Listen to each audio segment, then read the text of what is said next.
IT systems were neglected in terms of their maintenance, and did the recent warm weather have an effect? I mean, sounds a bit sort of fantastical to say that all the hot weather affected us, when surely servers and systems like that are built to withstand extreme pressures.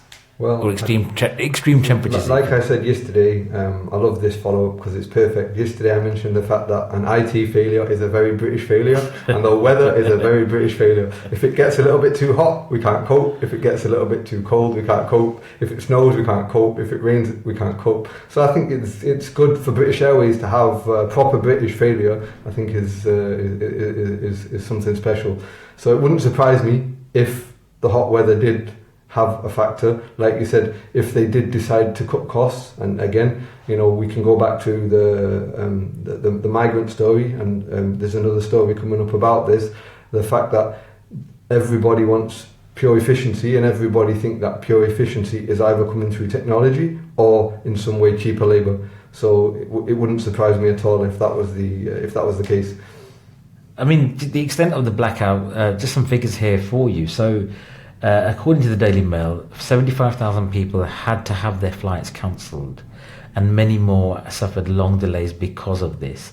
The boss of the company that owns British Airways, so British Airways is owned by the International Airlines Group, and their chief executive, Willie Walsh, has admitted that the meltdown grounded hundreds of flights and has caused significant reputational damage to the once proud BA brand. Again, with companies like this, reputation is everything. You're in a very competitive domain. Airlines, we saw what happened with United, which you talked about yesterday. Airlines make very small margins on their flights and their passengers. So something like this is going to cause problems. But again, does it highlight companies who perhaps don't see things like IT systems as that critical in terms of resourcing? So do they focus more on staff? Do they focus more on offices, or do they focus more on dividends for their shareholders? I mean, obviously with the NHS being a public company, I know, having been involved with the NHS, that they do use some very, very old systems, and you think, well, any system that's over 10 years old, you are going to be susceptible to some sort of attack, because generally the manufacturer of that software or hardware will stop giving you any sort of support or backup once a certain time period has lapsed. Yeah, I mean, as you said, it's a lot of these things are linked. So when you're investing in a company, obviously a lot of money is put on marketing these days. So like you say, reputation. So money spent on marketing, money spent on branding, money spent on a lot of these things. I could jokingly say that maybe the CEO is not being paid enough, because one of the arguments is that we always have to have the best CEO, and therefore the CEO always has to be earning like minimum £20 million a year. So how they see the success of running their companies is obviously within a very specific way. And you mentioned about the NHS. They talk about privatising the NHS. So does that mean that we'd have issues like this with a privatised NHS? Because if a large airline that's privatised, that's supposed to be efficient, supposed to be maximising profit, will they, see it in the same way? So I think sometimes investment should be not necessarily seen to be only for efficiency and only for maximising cost reduction or maximising profit if the company's for profit, but maximising the service, making sure that the service is good for the people, whether that's an airline making money or whether that's the NHS. Because at the end of the day, you're taking care of people. You're either taking people from A to B, or you're taking people from unhealthy to healthy, or taking care of their health needs. So I think sometimes it's quite profound things that maybe we need to look at again, and what exactly do we expect from a lot of these services, whether they're for profit or seen as not for profit. Interesting comments. Thank you very much for that. So let's move on to, you've got the Times there in front of you. What's the Times saying on the headlines today? Well, we've got the shock poll that predicts Tory losses. So a controversial YouGov estimate points to a hung parliament with 20 fewer seats for May. So obviously this is the conversation about polls, because previously we had polling. For Brexit we had polling. For the American election we had polling. Nobody saw Brexit coming. Nobody saw Trump coming. So I think the newspapers love polling. Politicians probably hate polling now. So I wouldn't read too much into it, but I would say that if it's going to be close, then that would be better. What the Times is saying is that I think nobody could have predicted just how much of an impact Corbyn has had since the general election was announced. I mean, at that point when Theresa May announced it a month or so ago, it seemed quite a clear-cut sort of outcome, didn't it? It seemed that Theresa May would romp to a landslide victory, and she could assume full mandated control of Parliament, and she could go ahead with Brexit. Now, since the campaigning and the social media sort of growth, we've seen Jeremy Corbyn really, I suppose, not win over, but he's really presented himself in a much more positive light than what the media would tell us, and that's having an impact. And Times is saying that it's going to predict a shock Tory crash. Now, like you just said, the polls haven't really got it right on the last few occasions, especially with Brexit and with Donald Trump. So I think maybe the Tory party are a bit more nervous. You know, they've had some nervy media appearances. Theresa May got grilled, didn't look too strong. She looked not strong and stable, yeah. Not strong and stable, no. Boris Johnson's had a few, Boris Johnson moments, which you'd sort of expect from him. Yeah. But whether that does more harm than good, we'll wait and see. But they're probably thinking that everybody's used to him saying certain things anyway, so it won't have an effect. So again, the Times goes into detail saying that there's a possibility, according to what they're saying, that we could see another hung parliament, and that would be between the Labour Party and the SNP, the Scottish National Party. Now that would make for very, very interesting. Okay, yeah. So I mean, one thing that would be interesting is, would it be possible for the Liberal Democrats, for example? But obviously, according to this, the Liberal Democrats are so far behind that they don't even seem to according to feature in this general election. But obviously, according to this poll, the SNP are third on the list. So if Labour were to combine their predicted seats of 257 with the SNP's predicted seats of 50, then obviously a 326 majority would be required. And obviously it would be interesting to see that, stronger ties and stronger links between England and Scotland, which obviously some people want, because again it's about that unity, the United Kingdom. So yeah, that would be interesting, because obviously right now, for a while, Scotland have been feeling a bit aggrieved, and there's always murmurings about wanting to separate and wanting to leave. So yeah, that would be an interesting turnout for the books. It would be. So listeners, you're listening to the Daily Paper Review with myself, Irfan Murajani, and my good friend Alan Duncan. We are reviewing what the papers are saying on the morning of Wednesday, May 31st. If you want to phone in with any of your comments or opinions, the studio number here is Leicester 0116 212 9324. It's Leicester 0116 212 9324. And our text number, if you're on the WhatsApp, text us on 07450 925 084. Alan and I are here for the next half an hour or so. Happy to take your calls or your comments. Going back to the what we just discussed about the polls, what do you think has happened? Do you think, so the question for today is, do you think Jeremy Corbyn is going to pull off a shock victory, or in terms of according to what the polls are saying and recent performances, do you think Jeremy Corbyn will have a shock victory? So we're going to take a short break now. No, we're not going to take a short break, sorry. Right, okay, that's fine.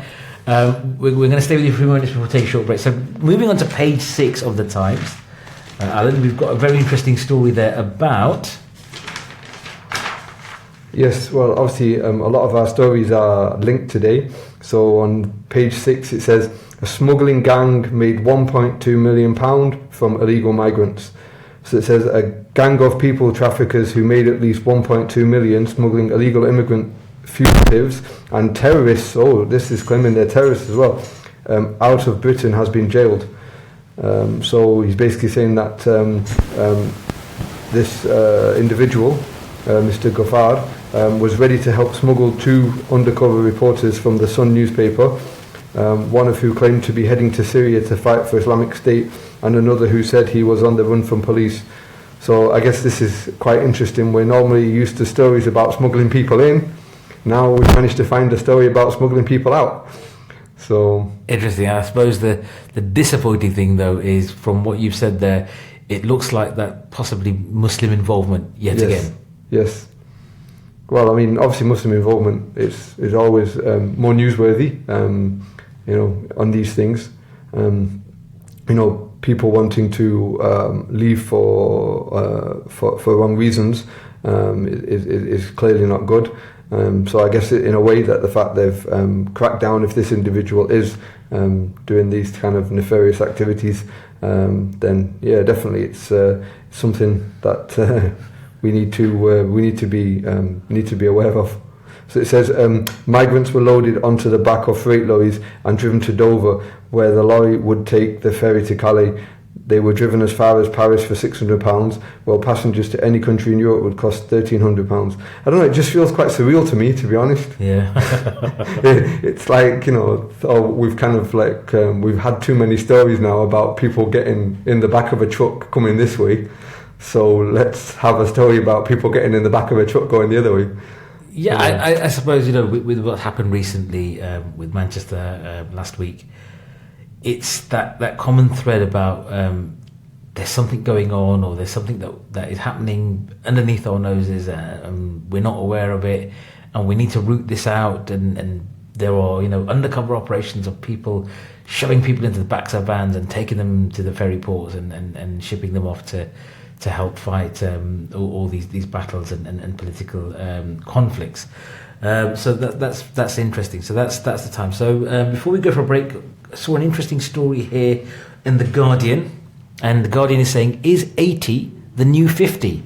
So obviously with people living longer now and people aging quite long, there's been a call for a rethink on the language that we use and the terminology. So what they're saying is 50 really old, or is that middle age? And should we only refer to old people as those people who are quite frail, coming towards the end of their life, and perhaps not likely to live as long as say if you're in your 50s or your 60s. Interesting thing there. So people saying people should not be called old until they are frail, dependent and approaching death. One of the UK's leading social scientists has told Hay Festival. Very interesting. I mean, I always find it fascinating that as a society we associate age with death. People die from babies to all the way through life, teens, 20s, 30s, 40s. That's right. But obviously the general notion is that as you age, you die. So I guess there's that thing about you're only as old as you feel. So maybe if people are 40 or 50, and due to changes, like you say, in medicine and certain lifestyles and things like that, that people are living longer maybe than traditionally they would do, then yeah, I think that I think old age is probably considered to be a bit of a not the best thing to refer to someone as old when maybe they feel they can still contribute. So maybe in this person's mind, that being old is where you're no longer contributing to society, you're a burden on society, which, when grandparents take care of grandchildren and, keep the family together and give advice and stuff like that, then maybe that's not really the way we should perceive age anyway, as a burden. Maybe we should just see it as a phase of contribution, and maybe that's what the article is trying to infer. Fantastic, brilliant. You're listening to Ramadan.fm. In Leicester, 0116 212 9324 if you want to call in. We'll be back after this short break.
Welcome back, listeners. You're listening to What the Papers Say, our brand new daily look through the national newspapers and covering some breaking news. Speaking of breaking news, we've got some breaking news in that Jeremy Corbyn has decided to take part in a BBC election debate with 7 other leaders this evening.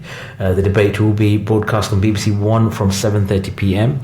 5 other parties will be taking part, but Theresa May, Prime Minister, will not be joining him, and Jeremy Corbyn has said and has invited her and challenged her to take part in the leadership debate. Alan, your thoughts on this, please? Well, I mean, obviously it's quite a shock turnout for the Bucks. Definitely bigger than the Arsene Wenger story. I think the only thing this week that's bigger than the Arsene Wenger story. Obviously, for Theresa May not to turn up, it's going to be interesting to see if there's any U-turns on that as well. Whether or not she feels that, does she want to be the only person, especially the most important leader, not to step up to the plate with these types of challenges, because the country is saying they want someone strong and stable, and someone should be able to adapt to the circumstances as they come. So I think that, that's going to be the most fascinating thing, whether or not the Conservatives decide to, we have to take part. It wouldn't be right for all the parties apart from what they class themselves the main party to be present. So I just think as the incumbent Prime Minister at the moment, okay, she wasn't voted in, she didn't get a proper mandate, she came to power after David Cameron resigned. I always feel that no matter what position you're in, if you're in a position of leadership, whether it's Prime Minister, Chief Executive, if you've got the opportunity to take advantage of a public platform, you should use it, because I think that's what leadership is about. You need to be open to question, you need to be open to scrutiny, you need to be open to challenge. And I think by not appearing on this debate, or by not willing to, or not wanting to sit down with Jeremy Corbyn in a head-to-head situation, then I think that for me, I would say that would harm your credibility. Would you agree? Well, yeah, I mean, for me, even the fact that you're able to call a general election in 2 months' time, obviously, after having said you wouldn't call a general election. I mean, and then basically, is that a level playing field? Have you been preparing for this, and then just drop it on everybody else? That, oh, by the way, forgot to mention, there's a few little things that maybe I forgot to mention in my time, but having a general election is probably not one of them. So I think that they had a plan.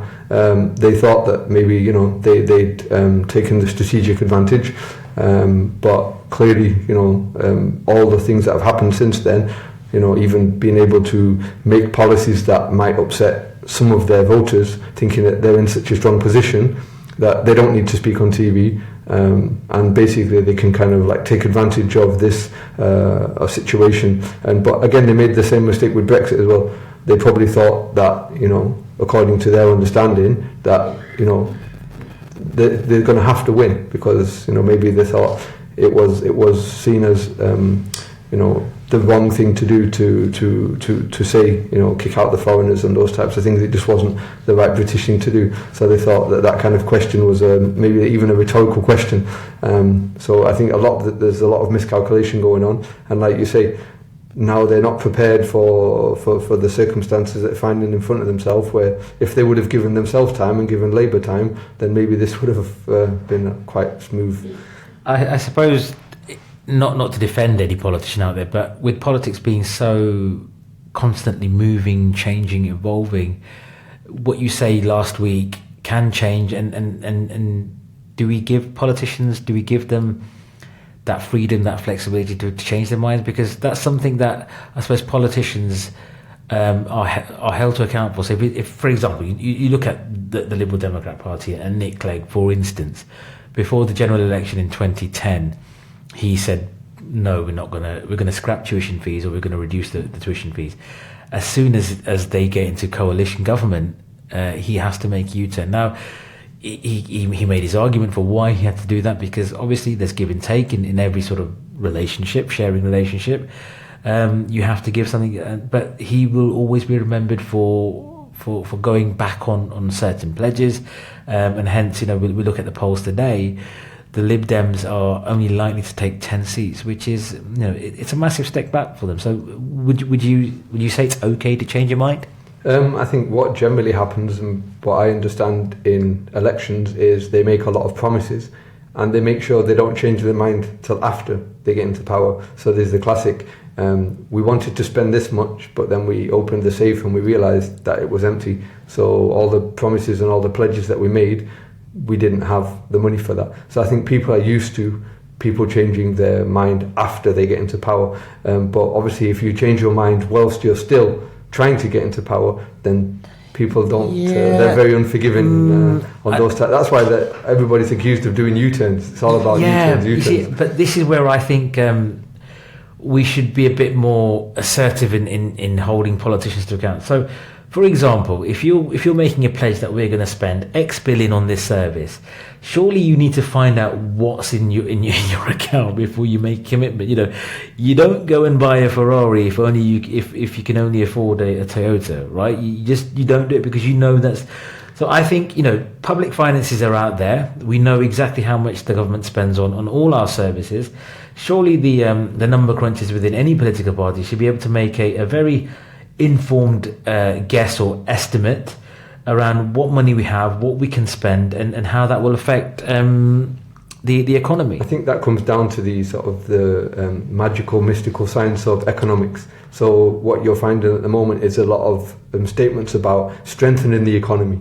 Yeah, it's very subjective.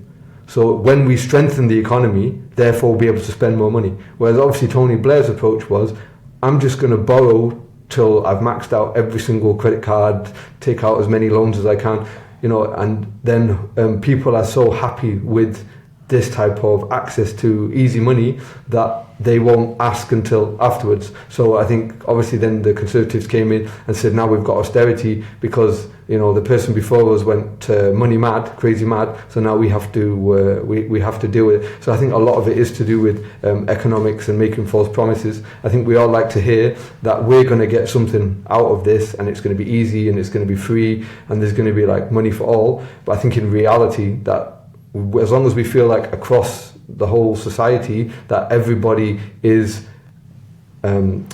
contributing or paying on equal share, then I think that's what we should sort of mature to the point when not everybody can be rich, but as long as the rich are contributing and the poor are contributing and everybody generally is contributing, I think that's probably we're going to have to get to that point. But right now, I think we do like to hear that there's going to be lots of money and there's going to be lots of benefits, and if you vote for me, then lots of promises. But again, like you were saying about the promises side, only once you get into power, then you're in a position to turn around and say, all the stuff we said. Yeah. Okay, so if you're just joining us now, first question, where have you been? We're going through the papers and some breaking news. I'm joined here today by Alan Duncan. It is Ramadan.fm. The studio number, if you want to take part, if you've got a comment, suggestion, question, or if you just want to say hello, give us a call on 0116 212 9324 or text us on the WhatsApp. The number for that is 07450 925 084.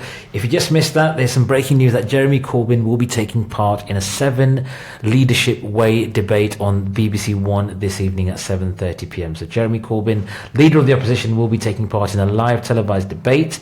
Theresa May won't be there, and Jeremy Corbyn has laid down the gauntlet for her to participate.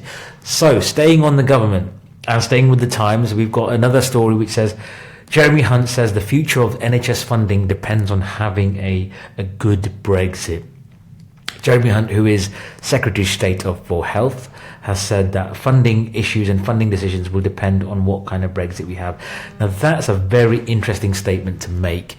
Having worked in the NHS myself, I know that we have a lot of European members of staff who work on the front line, clinicians, doctors, nurses, medical teams from all over Europe and the world. We know that a lot of those people are thinking about leaving the UK either just before or after Brexit, and that will have a massive impact on services. So there was a figure of something like 12% of our nurses are from the European Union. Now that's just the European Union. If you think about You take that figure out from frontline care, caring for people, looking after people, delivering very essential services. That's going to have a massive impact. And then you've got this backdrop, this financial backdrop of austerity, of cuts, of having to do more with less. Surely it's a recipe for disaster. In terms of a good Brexit, Brexit means Brexit. That's all we really Absolutely. know. So we don't really have an understanding. And again, to go back, when they said that we have a decision on Brexit, again, false promises, but not an understanding of what Brexit means. And this is, they say, should we have referendums on different issues? If people are not fully understanding of the consequences, then how can we get involved in something that will affect... I was watching a discussion on Newsnight last night talking about the age gap, and they were basically saying that when the 60 plus age group decide to go for Brexit, are they really thinking about the consequences that could be had on the younger generation? That was one of the matters being discussed. So I think that, a good Brexit, what exactly does a good Brexit mean? And quite rightly what you said is, again, we have this sort of discussion about migrants and immigrants, that even parties like the UKIP recognise and realise that the workers we already have are necessary. But obviously for political reasons, because obviously to make migrants the butt of all blame and to blame them for all our social ills, that narrative has to continue. But like you say, who looks after people in their homes? Who works in the NHS? We have people that they've saved on training. They're thinking we might not need to give these people pensions because they might not stay all their life. So there's a lot of, again, going back to an economic model, there's a lot of economic considerations or a lot of real considerations in this thing. If you took out migrant workers from the NHS, it would likely collapse. And they know that. So they want to blame these people, but they want to keep these people. You can't do both. So I think it's a very confused situation, and that's why you'll just hear politicians saying that a good Brexit, because they don't have to have the conversation we're having. So let's fast forward a few years, okay? So we're 5 years down the line. It's 2022, 2023. Brexit's happened. A lot of European nationals have gone back to their home countries, as it were, and an incident takes place. So there's a national disaster or an incident or something which requires frontline emergency services to be there to respond.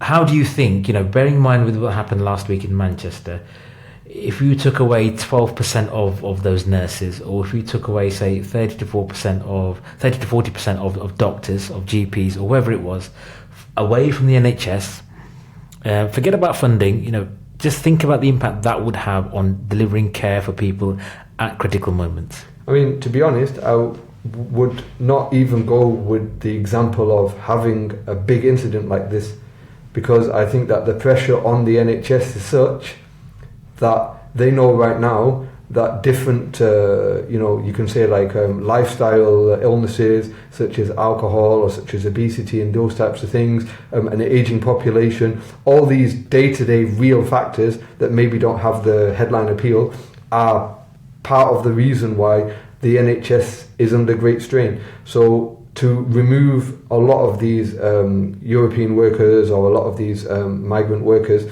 I think you would need to replace them, and hence why it's been suggested that we need to get rid of, for example, students paying for degrees, because let alone teachers who can't afford to clear the debt that they're paying, nurses as well. So how can we afford to have nurses who are getting paid, not really much money? And you haven't had a pay rise, yes. a real term pay rise. Well, 1% pay rise and then 2% inflation, so they're always every single year. And then the cost of living, rent doesn't go up by 2%, rent goes up by more than that, and the cost of food and things.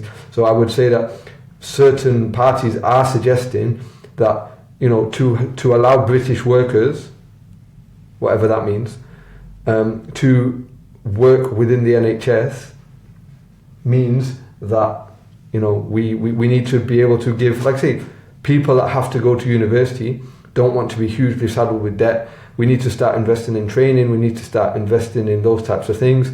So because a lot of the workers that are coming over now, they're doing the plumbing, the electrics and stuff like that. So how many of the young people are given opportunities to develop those skills and develop those, have they cut the funding to allow people to go into those types of careers? Okay, great. Thanks for that. So if you want to join in the discussion, the phone number to ring in on is 0116 212 9324. That's Leicester 0116 212 9324. We're also on the text and the WhatsApp. The number is 07450 925 084. We're discussing today's papers. Alan Duncan has joined me in the studio today here in Leicester. We're going through the headlines, what's making the headlines, and some breaking news. So please, we want to hear from you. Do you think Jeremy Corbyn will pull off a shock victory? That's the question for today. Ring us again on 0116 212 9324, 0745 0925 084. Moving on now. So, The Guardian says that Ariana Grande is to headline a benefit gig for the victims of the Manchester attack this Sunday. So Ariana Grande, a well-known popular young entertainer, is heading back to Manchester to support those affected by the atrocities that took place last week, and joining her will be the likes of Justin Bieber, Coldplay, Katy Perry and Miley Cyrus, amongst others. I suppose that's fantastic news for Manchester. It's great news for the victims, and it sends out a strong, defiant message to people who think they can commit these sorts of acts. Yeah, I think any positive response in these situations is good. Normally, unfortunately, and obviously it is happening, there is a negative response. People are speaking about, you mentioned it yesterday about that doctor who was treating some of the patients or some of the victims of the attack. He's got racial abuse. So I think you will always have a certain negative backlash, but I think to have more of a positive response as well, I think only has to be a good thing. And like you say, to state that you will not allow this negativity to grow more negativity is really a fantastic thing. And I think everybody responds according to what they think is the most appropriate. So a lot of the charities, including a lot of the Muslim charities, have been doing fundraising for the victims. And I think the whole positive move is definitely to be welcomed. Yeah. Definitely. Well, following the attacks, an emergency fund called We Love Manchester was set up, and in the last week or so, £6 million has been raised for the people affected by the attacks. Tickets for the concert go on sale this Thursday, and those fans who were at the original concert where the attacks happened will be offered free tickets. So again, all the right types of gestures being made, and it seems like this will be hopefully bring the city and the country together once again, to say that, speaking out against such acts, doesn't matter which background you're from or what it is, this is on a human level, this is totally wrong. And maybe this will, I suppose, maybe not give closure, but it will allow people to sort of, I suppose, come together, and maybe form a starting point to sort of move forward with their lives. Yeah, like I say, I think it's really good in the fact that it's showing people a new avenue to respond, a new way to have an outlet or have a response to because it's quite a harrowing, horrific type of traumatic type of incident, and obviously, like I mentioned, it brings about certain negative feelings or certain negative emotions. There's a reaction to these incidents that are big. Some people take it as an attack on their way of life. So that's a big thing. So to have a positive way to deal with such horrific incident is definitely has to be welcomed. Yep. So in an open letter to her fans, Grande said, "My heart, prayers and condolences are with the victims of the Manchester attack and their loved ones. There is nothing I or anyone can do to take away the pain you are feeling or to make this better." So the concert will take place at the Lancashire Cricket Club this Sunday. I think 50,000 people are expected to attend the event. Some of the families of the Manchester attacks are very much in favour of the concert going ahead, but there are some who don't feel it's right, and I suppose that's absolutely understandable. But Ariana Grande will be making a comeback to Manchester this Sunday, and she'll be joined by some other high-profile artists such as Coldplay and Katy Perry as well. So we're going to take a short break now, but we'll be back very soon after these messages.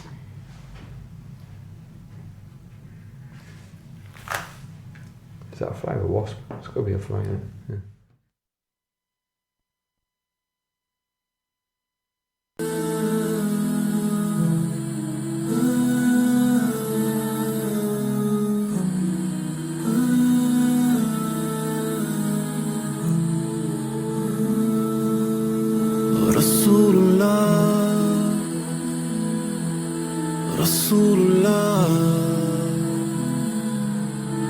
You are the only one, the messenger. And when life gets hard, you know it can get hard sometimes.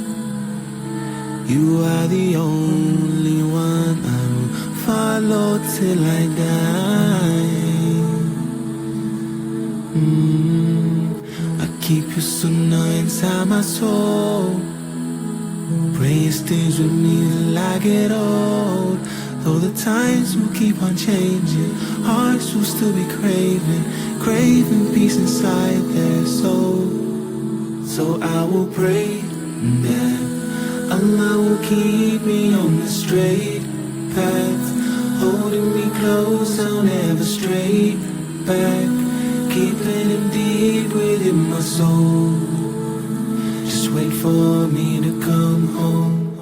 Rasulullah, Habibullah, you are the way, the light we try to follow. You are the peace we need. Remember that with every hadith I read. You taught us our deeds are all we take with us when we die. I keep your sunnah inside my soul. Pray it stays with me till I get old. Though the times will keep on changing, hearts will still be craving peace inside their soul. So I will pray that Allah will keep me on the straight path, holding me close, I'll never stray back, keeping him deep within my soul. Allah forgive me whenever He comes to try and trick me. Show your mercy, please don't skip me. I'll keep you deep inside my soul until the day. Thank you, Allah. When I was broken and you fixed me. When I was lonely, you were with me deep inside my soul. Wait for me to come home.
Hey, alligator.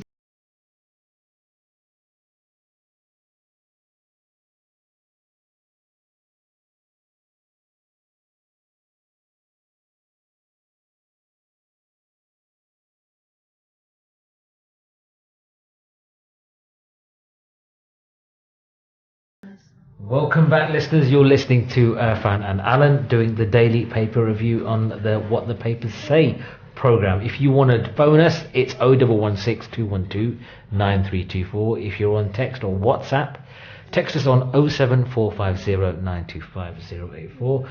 We're going to move on to sport now. Take a look at a quick look at the back pages. So the Guardian. Only one story there, Alan, and I know you're dying to say this, so go on. There's only one story that matters. There's only one story that matters And today and until the rest of the year for many people, and that is Arsene Wenger is staying another 2 years. Yep, Arsene Wenger, the news came out yesterday that he's agreed a further 2-year deal to stay at Arsenal and is looking to the future. So Arsenal fans, what do you think about that? Well, there's only one thing more divisive than the Labour Party right now, and that's the Arsenal fan base. Yeah, are you Wenger in or Wenger out? Yes, exactly, yes. Wexit, that's what it is, isn't it? Yeah, Wexit. Well, he's not exiting, so he's definitely staying. Yes, he's not triggered any sort of Article 50 on his contract. He's definitely staying. He has an Article 50 on his contract. If you've been following social media, you'll know that there's been a big call for Arsene Wenger to sort of leave after winning the FA Cup. Sort of going out with your head held high scenario, but he's staying. It'd be interesting to see how things shape up in the Premier League. And he's out. Yeah, I mean, I don't know. I'm not an Arsenal fan, so I couldn't really care less about Arsene Wenger today. But he's done a great deal for the club. He's done a great deal for English football, especially the Premier League. Has given us some fantastic moments, the Invincibles and Thierry Henry and all those good things. But has he outstayed his welcome? Do they need to look for fresh blood? If he was to go, who'd replace him? I suppose that's a moot point now that he's staying. So it'll be interesting. I think it was a moot point now, but it was probably one of the biggest points of their decision. I mean, obviously they do compare him to Ferguson, and as I mentioned yesterday, when Fergie left, the wheels fell off. So yeah, there wasn't the confidence in a lot of the managers. They didn't want to spend the money on the managers, so they're thinking, well, we're consistent now, but who are we going to get in? A lot of the top managers have already taken their positions in the Premier League, ironically. There are some managers, obviously, in Europe that are good. Some of them don't actually speak English. And I think with the Watford manager recently, one of the reasons cited for his leaving was that his English wasn't sufficient. So if anybody watched Match of the Day, or he would come on and he would have someone translating for him. So some of the ex-players, etc., said that it is important for any manager to speak the language of the players. Although some people humorously say that there's not enough players in the squads that speak English as their first language anyway, so get yourself a Spanish manager or a French manager, because a lot of the players they speak that. But obviously the Premier League has a lot of international players, so absolutely all the top guys. So, and we won't mention about what happens once Brexit happens to those players. But no, I don't think they're going to be getting rid of any of the footballers. I'm not quite sure why. I don't think they're going to be getting rid of any non-British footballers. He's one of us, isn't it? That's one of the popular chants. But anyway, interested to know what will happen with some of these star name players at Arsenal, whether they choose to stay and help build a title-winning team or a title-challenging team for Arsenal, or whether they look for the exit door and possibly a bigger pay packet at another club.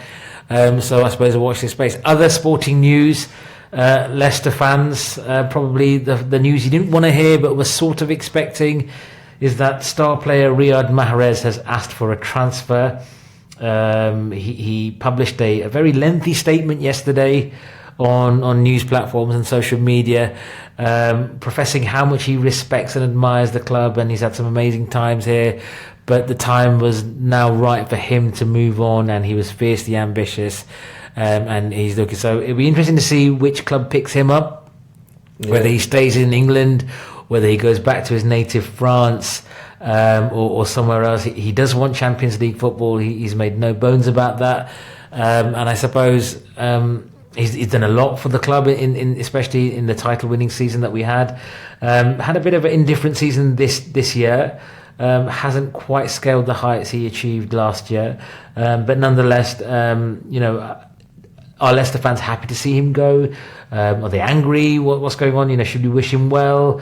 And maybe the time is right for him to go. I mean, obviously his heart's not here anymore, so it sort of makes sense to let him go and see what happens there. So Riyad Mahrez has decided to leave the club. Alan, what are your thoughts? Most of the so-called smaller clubs, no disrespect to Leicester City supporters, they tend to lose their so-called top players.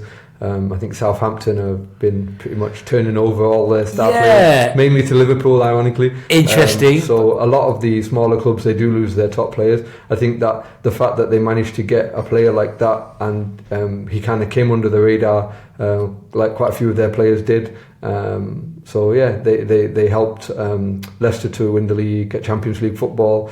But I think they were never going to maintain that. They spent a lot of money, didn't get the returns, unfortunately. So I think a lot of the Leicester fans might be... Do you think Arsene Wenger will be making a move for Riyad Mahrez? I mean, Arsenal tend to buy a lot of creative, talented midfielders. At one point, I think they had a whole team of midfielders. So he doesn't necessarily always bother with defenders. He's famous for that. But it wouldn't surprise me. But there's other big clubs out there. And I'm sure that if he says he wants Champions League football and he goes to Arsenal, so... that'd be like saying that I want Champions League football, but I'm going to China. So if you want to play in the Champions League, surely Arsenal are not the club to go to, because especially it's so competitive up there now. It's Manchester City to overtake, Tottenham to overtake, Man United to overtake. Even competing with Liverpool. So it's not going to be easy for Arsenal to do that. So yeah, it's going to be a hot summer, as they say, in the transfer market and maybe in the weather as well. Absolutely. So it'll be an interesting summer, and we'll see what happens. Tennis news: Andy Murray won his first round match at the French Open yesterday. Murray stops the rot, says the Daily Mail on the back page. Interesting. I think Andy Murray struggles on clay court surface. I don't think that's his best surface, and I don't think he's a favourite to win the tournament. But as world number one, you'd expect him to sort of give it a good go. Yeah, I mean, struggling on clay and becoming number one, I think most tennis players might take that, to be honest. So yeah. I mean, it may be the way that the point system's set up. Obviously I'm not that familiar with exactly how the point system's set up, but maybe there's not such a penalty for not doing as well as you could in certain tournaments. But I think he must still get to the semis or the quarters most of the time, which obviously keeps his points up and keeps his rankings up there. So I'm sure he might work on that, but then he might think to himself, well, I'm really good everywhere else. So, because is it Nadal that's really good on clay? Nadal, I think he's got the record. He doesn't really do much on the rest of the tour, so it's roundabouts like that. Yeah, I think Nadal has won the all-time number of French Open titles, men's Open titles. Maybe we'll have to call him Pottery Man. But it's good luck to Andy Murray anyway. I think as world number one, you put a pressure on yourself to do as well as you can. So it's the reason to keep Scotland as part of the. You reckon, yeah. So cynical comment there from Alan. Lovely. So sticking with the Mail, they talk a bit more about Tiger Woods. Tiger Woods, who was sensationally arrested, found slumped at the wheel of his car with the engine running when police picked him up in an empty Florida highway. Tiger Woods and the police have said that alcohol wasn't involved. However, surely if you're taking prescription medication or any sort of strong drugs, you wouldn't want to get behind the wheel of a car. I'm going to refer to another article I found in the newspaper of a lady that had her children in the car. She'd had a few drinks. She crashed into 5 parked vehicles. It's not splashed all over the front or the back pages. So I do feel, as I mentioned yesterday, that newspapers tend to make print out of the success of a well-known successful person, but also the downfall of a successful person.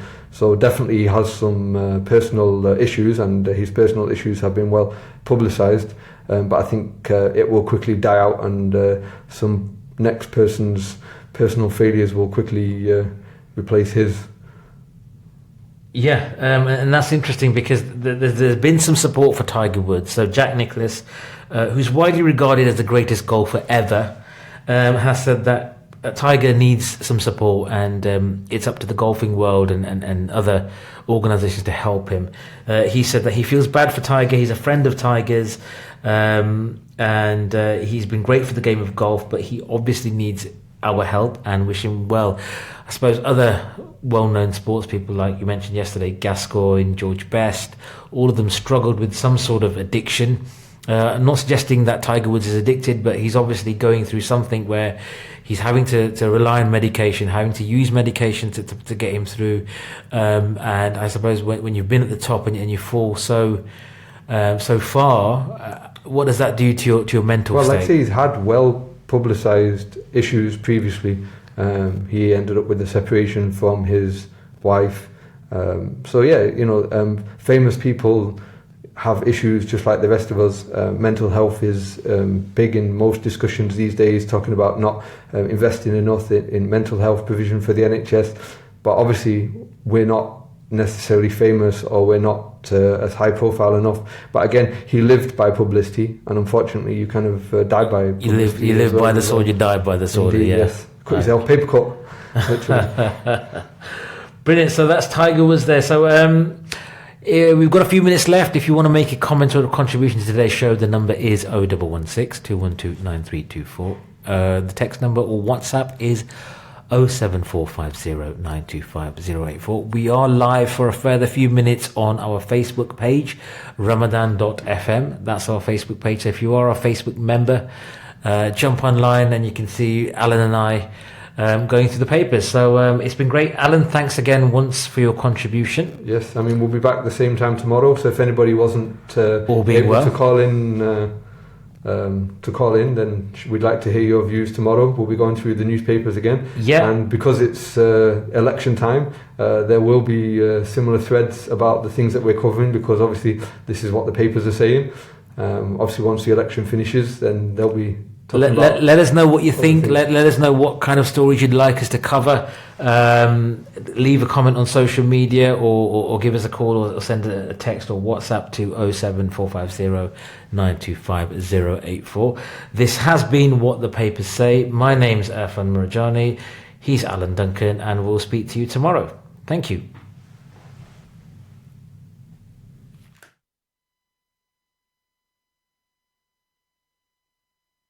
Oh.